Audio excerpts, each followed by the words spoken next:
درود، خوش اومدید به یه ویدیوی دیگه از کانال سفر بدون مرز. یه کشور تو قلب اروپا هست که کمتر از اون شنیدیم، اما پر از قلعه‌های باستانی، دریاچه‌های افسانه‌ای و شهرهایی که بوی قهوه و تاریخ میدن. اینجا اوکراینه و قراره با هم 10 تا از شگفت‌انگیزترین جاهای دیدنیش رو کشف کنیم. گاهی یه سفر فقط دیدن نیست، شنیدنه، حس کردنه. امروز قراره با من توی دل اوکراین قدم بزنیم. آماده ای؟ بریم سفر. شماره 1. کیف. کیف پایتخت پرجنب و جوش و تاریخی اوکراینه. شهری که در اون تاریخ کهن و زندگی مدرن کنار هم نفس میکشن. وقتی تو خیابون اصلی خرشتاشتیک قدم میزنی، صدای موسیقی، گفتگوی مردم و عطر قهوه از هر طرف احاطت میکنن. کمی اون طرفتر کلیسای سوفیای مقدس با گنبدهای طلایی و دیوارنگاره‌های قدیمی مثل تکه‌ای از تاریخ درخشان ایستاده. و بعد صومعه لاورا با تونل‌های زیرزمینی و فضایی پر رمز و راز که تو رو به اعماق قرن‌های گذشته میبره. کیف فقط یه شهر نیست، یه حس زندگی، ایمان و قدرت مردم اوکراین. شماره 2. لویو. لویو شهری با قلبی پر از هنر و عطر قهوه. اینجا هر کوچه‌اش یه داستانه. وقتی تو خیابون‌های سنگ فرش شده قدم میزنی، صدای نوازنده‌های خیابونی و خنده مردم فضا رو پر میکنه. در میدان رینک ساختمون‌های رنگارنگ و کافه‌های دنج تو رو دعوت میکنن به نشستن، گوش دادن و لذت بردن از لحظه. لویو ترکیبی از اروپای کلاسیک و روح شرقی اوکراینه. یه شهر که باید با قدم زدن و لبخند کشفش کنی، نه با نقشه. شماره 3. قلعه کامیانتس پودیلسکی در دل جنوب غربی اوکراین، قلعه‌ای روی صخره‌ها ایستاده، مثل نگهبانی از قرون گذشته. قلعه کامیانتس پودیلسکی. وقتی از دروازه‌های سنگی عبور می‌کنی، انگار وارد زمان دیگه‌ای شدی. دیوارای ضخیم، برجای مرتفع و صدای باد، همه با هم از دلاوری‌ها و افسانه‌های قدیمی حرف میزنن. شب که میشه، نورها روشن میشن و قلعه در دل تاریکی میدرخشه. اینجا جاییه که تاریخ هنوز زنده است و هر صدا داستانی از گذشته داره. شماره 4. اودسا. اودسا شهر دریا، نور و موسیقی. در کنار دریای سیاه شهری ساخته شده که لبخند هیچ وقت از چهرش نمیفته. پله‌های معروف پوتمکین از بندر تا قلب شهر بالا میرن و منظره تماشایی میسازن. تئاتر اپرای اودسا با معماری باشکوهش از افتخارات اروپاست. و خیابون دریباسوفسکایا پر از کافه موسیقی و آدمایی که زندگی رو جشن میگیرن. اودسا شهریه برای لذت بردن از لحظه‌ها با صدای دریا و طعم آزادی. شماره 5. کوههای کارپات. در غرب اوکراین رشته کوههای کارپات مثل فرشی سبز تا افق کشیده شدن.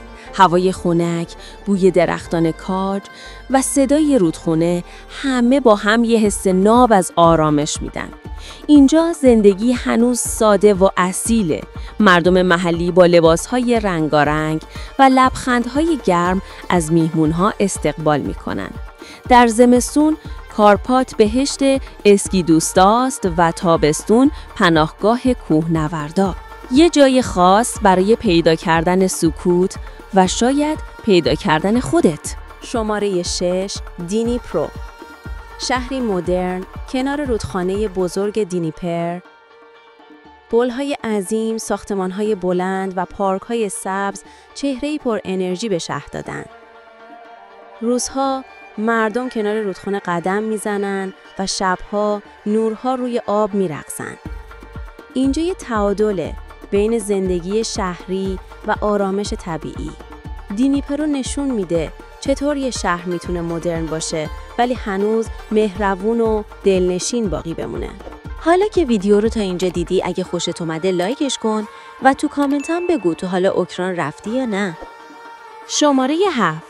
چرنیهیو، یکی از قدیمی ترین شهرهای اوکراین. قدمتی بیشتر از 1000 سال داره و هنوز بوی تاریخ تو هوا پیچیده. کلیسای سنت کاترین با گنبدهای طلاییش از دور می‌درخشه و خیابون‌های سنگ فرش شده آرام و خاموش تو رو به سفر در زمان میبرن.